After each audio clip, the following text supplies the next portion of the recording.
C'est le bureau le plus célèbre du monde. Vous l'avez vu des dizaines de fois au cinéma. Bienvenue dans le bureau du président des États-Unis. C'est une grande pièce ovale de 75 mètres carrés, de 5 mètres sous plafond, dessinée par Franklin Roosevelt en 1934 pour pouvoir travailler au calme avec ses collaborateurs. Alors il y a une tradition, chaque nouveau président redécore à sa guise le bureau ovale. Barack Obama, par exemple, aimait le crème, le beige et le papier peint rayé. Kennedy, lui, aimait le bleu-gris et le blanc. Trump a choisi un papier peint à motifs et les fameux rideaux dorés. Ici, tout est symbole, le moindre détail a un sens. Prenez par exemple ce bureau.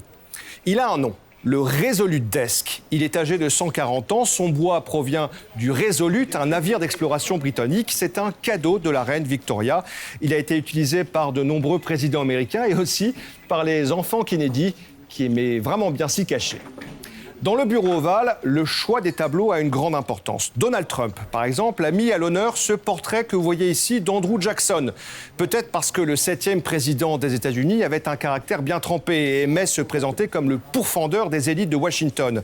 Mais Jackson a aussi déporté de nombreuses tribus indiennes. Alors, dans un souci d'équilibre, Donald Trump a mis en face ce tableau d'Abraham Lincoln, l'homme qui a aboli l'esclavage.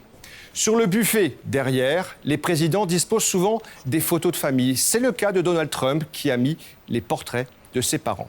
Alors un petit détail, sur le bureau, vous voyez ce boîtier en bois avec un bouton rouge. Ce n'est pas le bouton nucléaire, rassurez-vous, mais une sonnette que le président utilise quand il réclame un verre de soda.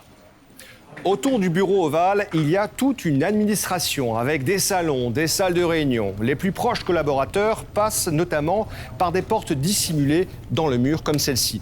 C'est aussi de ce côté que le président américain reçoit ses hôtes de marque assis devant la cheminée pour la traditionnelle séance photo, par exemple ici Donald Trump et Emmanuel Macron.